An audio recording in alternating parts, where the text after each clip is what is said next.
شروع اللہ کا نام لے کر جو بڑا مہربان نہایت رحم والا ہے۔ حامیم، کتاب روشن کی قسم کہ ہم نے اس کو قرآن عربی بنایا ہے تاکہ تم لوگ سمجھو، اور یہ بڑی کتاب یعنی لوح محفوظ میں ہمارے پاس لکھی ہوئی اور بلند مرتبہ ہے، حکمت والی ہے۔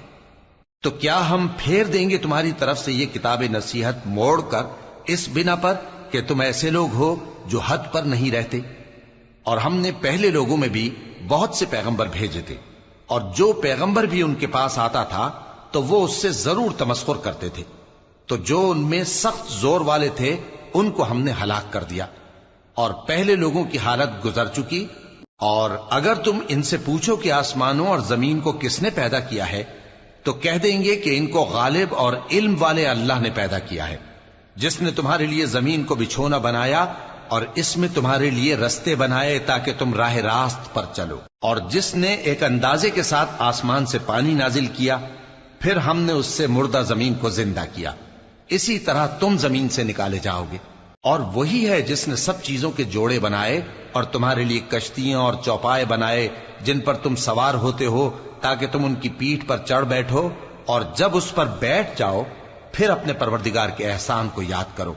اور کہو کہ وہ ذات پاک ہے جس نے اس کو ہمارے زیر فرمان کر دیا، اور ہم میں طاقت نہیں تھی کہ اس کو بس میں کر لیتے، اور ہم اپنے پروردگار کی طرف لوٹ کر جانے والے ہیں۔ اور انہوں نے اس کے بندوں میں سے اس کے لیے اولاد مقرر کی، بے شک انسان سراسر ناشکرا ہے۔ کیا اس نے اپنی مخلوقات میں سے خود تو بیٹیاں لیں اور تم کو چن کر بیٹے دے دیے؟ حالانکہ جب ان میں سے کسی کو اس ہستی کی یعنی لڑکی کی خوشخبری دی جاتی ہے جو انہوں نے اللہ کے لیے بیان کی ہے تو اس کا چہرہ سیاہ پڑ جاتا ہے اور وہ اندر ہی اندر گھٹنے لگتا ہے۔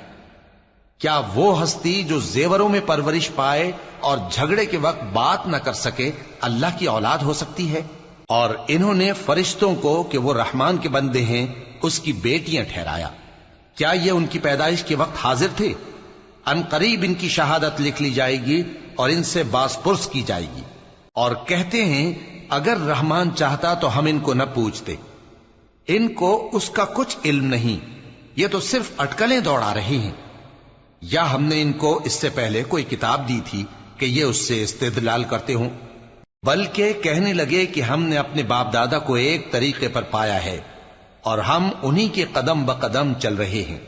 اور اسی طرح ہم نے تم سے پہلے کسی بستی میں کوئی خبردار کرنے والا نہیں بھیجا مگر وہاں کے خوشحال لوگوں نے کہا کہ ہم نے اپنے باپ دادا کو ایک راہ پر پایا ہے اور ہم قدم بقدم انہی کے پیچھے چلتے ہیں۔ پیغمبر نے کہا اگرچہ میں تمہارے پاس ایسا دین لایا ہوں کہ جس رستے پر تم نے اپنے باپ دادا کو پایا وہ اس سے کہیں زیادہ سیدھا رستہ دکھاتا ہو، تو کہنے لگے کہ جو دین تم دے کر بھیجے گئے ہو ہم اس کو نہیں ماننے کے،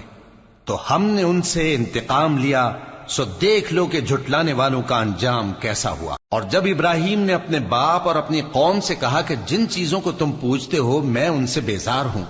ہاں جس نے مجھ کو پیدا کیا وہی مجھے سیدھے رستے پر لے چلے گا، اور یہی بات وہ اپنے بعد اپنی اولاد میں چھوڑ گئے تاکہ وہ اللہ کی طرف رجوع رہیں۔ بات یہ ہے کہ میں ان کفار کو اور ان کے باپ دادا کو مال و متاع دیتا رہا یہاں تک کہ ان کے پاس حق اور صاف صاف بیان کرنے والا پیغمبر آ پہنچا، اور جب ان کے پاس حق یعنی قرآن آیا تو کہنے لگے کہ یہ تو جادو ہے اور ہم اس کو نہیں ماننے کے، اور یہ بھی کہنے لگے کہ یہ قرآن ان دونوں بستیوں یعنی مکے اور طائف میں سے کسی بڑے آدمی پر کیوں نازل نہ کیا گیا؟ کیا یہ لوگ تمہارے پروردگار کی رحمت کو بانٹتے ہیں؟ ہم نے ان میں ان کی معیشت کو دنیا کی زندگی میں تقسیم کر دیا اور ایک کے دوسرے پر درجے بلند کیے تاکہ ایک دوسرے سے خدمت لے، اور جو کچھ یہ جمع کرتے ہیں تمہارے پروردگار کی رحمت اس سے کہیں بہتر ہے۔ اور اگر یہ خیال نہ ہوتا کہ سب لوگ ایک ہی جماعت ہو جائیں گے تو جو لوگ اللہ سے انکار کرتے ہیں ہم ان کے گھروں کی چھتیں چاندی کی بنا دیتے اور سیڑھیاں بھی جن پر وہ چڑھتے، اور ان کے گھروں کے دروازے بھی اور تخت بھی جن پر تکیہ لگاتے ہیں، اور یہ سب چیزیں سونے کی بھی بنا دیتے، اور یہ سب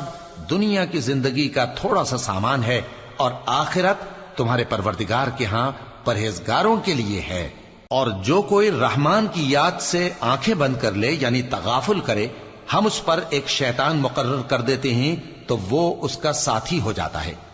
اور یہ شیطان ان کو رستے سے روکتے رہتے ہیں اور وہ سمجھتے ہیں کہ وہ سیدھے رستے پر ہیں، یہاں تک کہ جب وہ ہمارے پاس آئے گا تو اس شیطان سے کہے گا کہ اے کاش مجھ میں اور تجھ میں مشرق و مغرب کا فاصلہ ہوتا، تو برا ساتھی ہے۔ اور جب تم ظلم کرتے رہے تو آج تمہیں یہ بات فائدہ نہیں دے سکتی کہ تم سب عذاب میں بھی شریک ہو، تو کیا تم بہرے کو سنا سکتے ہو یا اندھے کو رستہ دکھا سکتے ہو، اور جو کھلی گمراہی میں ہو اسے راہ راست پر لا سکتے ہو؟ پھر اے پیغمبر، اگر ہم تم کو وفات دے کر اٹھا لیں تو بھی ان لوگوں سے تو ہم انتقام لے کر رہیں گے، یا تمہاری زندگی ہی میں تمہیں وہ عذاب دکھا دیں گے جس کا ہم نے ان سے وعدہ کیا ہے، کیونکہ ہم ان پر قابو رکھتے ہیں۔ پس تمہاری طرف جو وحی کی گئی ہے اس پر مضبوطی سے جمے رہو، بے شک تم سیدھے رستے پر ہو، اور یہ قرآن تمہارے لیے اور تمہاری قوم کے لیے نصیحت ہے، اور لوگوں تم سے ضرور عنقریب پرسش ہوگی۔ اور اے نبی، جو اپنے پیغمبر ہم نے تم سے پہلے بھیجے ہیں ان کے احوال دریافت کر لو کہ کیا ہم نے رحمان کے سوا اور معبود ٹھہرائے تھے کہ ان کی عبادت کی جائے؟ اور ہم نے موسیٰ کو اپنی نشانیاں دے کر فرعون اور اس کے درباریوں کی طرف بھیجا، تو انہوں نے کہا کہ میں پروردگار عالم کا بھیجا ہوا ہوں۔ پھر جب وہ ان کے پاس ہماری نشانیاں لے کر آئے تو وہ ان نشانیوں پر ہنسنے لگے، اور جو نشانی ہم ان کو دکھاتے وہ پہلی سے بڑی ہوتی تھی، اور ہم نے ان کو عذاب میں پکڑ لیا تاکہ باز آئیں، اور کہنے لگے کہ اے جادوگر، اس عہد کے مطابق جو تیرے پروردگار نے تجھ سے کر رکھا ہے اس سے دعا کر، بے شک ہم ہدایت یاب ہوں گے۔ سو جب ہم نے ان سے عذاب دور کر دیا تو وہ عہد شکنی کرنے لگے، اور فرعون نے اپنی قوم سے پکار کر کہا کہ اے قوم، کیا مصر کی حکومت میرے ہاتھ میں نہیں ہے، اور یہ نہریں جو میرے محلوں کے نیچے بہ رہی ہیں میری نہیں ہیں؟ کیا تم دیکھتے نہیں؟ بے شک میں اس شخص سے جو کچھ عزت نہیں رکھتا اور صاف گفتگو بھی نہیں کر سکتا کہیں بہتر ہوں۔ تو اس پر سونے کے کنگن کیوں نہ اتارے گئے، یا یہ ہوتا کہ فرشتے جمع ہو کر اس کے ساتھ آتے؟ غرض اس نے اپنی قوم کو بے عقل کر دیا اور ان لوگوں نے اس کی بات مان لی، بے شک وہ نافرمان لوگ تھے۔ پھر جب انہوں نے ہم کو خفا کیا تو ہم نے ان سے انتقام لیا اور ان سب کو ڈبو کر چھوڑا، سو ان کو گئے گزرے کر دیا اور بعد میں آنے والوں کے لیے عبرت بنا دیا۔ اور جب مریم کے بیٹے عیسیٰ کا حال بیان کیا گیا تو تمہاری قوم کے لوگ اس سے چلا اٹھے اور کہنے لگے کہ بھلا ہمارے معبود اچھے ہیں یا وہ یعنی عیسیٰ؟ انہوں نے جو ان عیسیٰ کی مثال تم سے بیان کی ہے تو صرف جھگڑنے کو، حقیقت یہ ہے کہ یہ لوگ ہیں ہی جھگڑالو۔ وہ تو ہمارے ایسے بندے تھے جن پر ہم نے فضل کیا، اور بنی اسرائیل کے لیے ان کو اپنی قدرت کا نمونہ بنا دیا، اور اگر ہم چاہتے تو تم میں سے فرشتے بنا دیتے جو تمہاری جگہ زمین میں رہتے، اور وہ یعنی عیسیٰ قیامت کی نشانی ہے۔ تو کہہ دو کہ لوگوں اس میں شک نہ کرو اور میرے پیچھے چلو، یہی سیدھا رستہ ہے، اور کہیں شیطان تم کو اس سے روک نہ دے، وہ تو تمہارا علانیہ دشمن ہے۔ اور جب عیسیٰ نشانیاں لے کر آئے تو فرمایا کہ میں تمہارے پاس دانائی کی کتاب لے کر آیا ہوں، نیز اس لیے کہ بعض باتیں جن میں تم اختلاف کرتے ہو تم کو سمجھا دوں۔ سو اللہ سے ڈرو اور میرا کہا مانو، کچھ شک نہیں کہ اللہ ہی میرا اور تمہارا پروردگار ہے، پس اسی کی عبادت کرو، یہی سیدھا رستہ ہے۔ پھر کتنے فرقے ان میں سے الگ الگ ہو گئے، سو جو لوگ ظالم ہیں ان کے لیے درد دینے والے دن کے عذاب سے خرابی ہے۔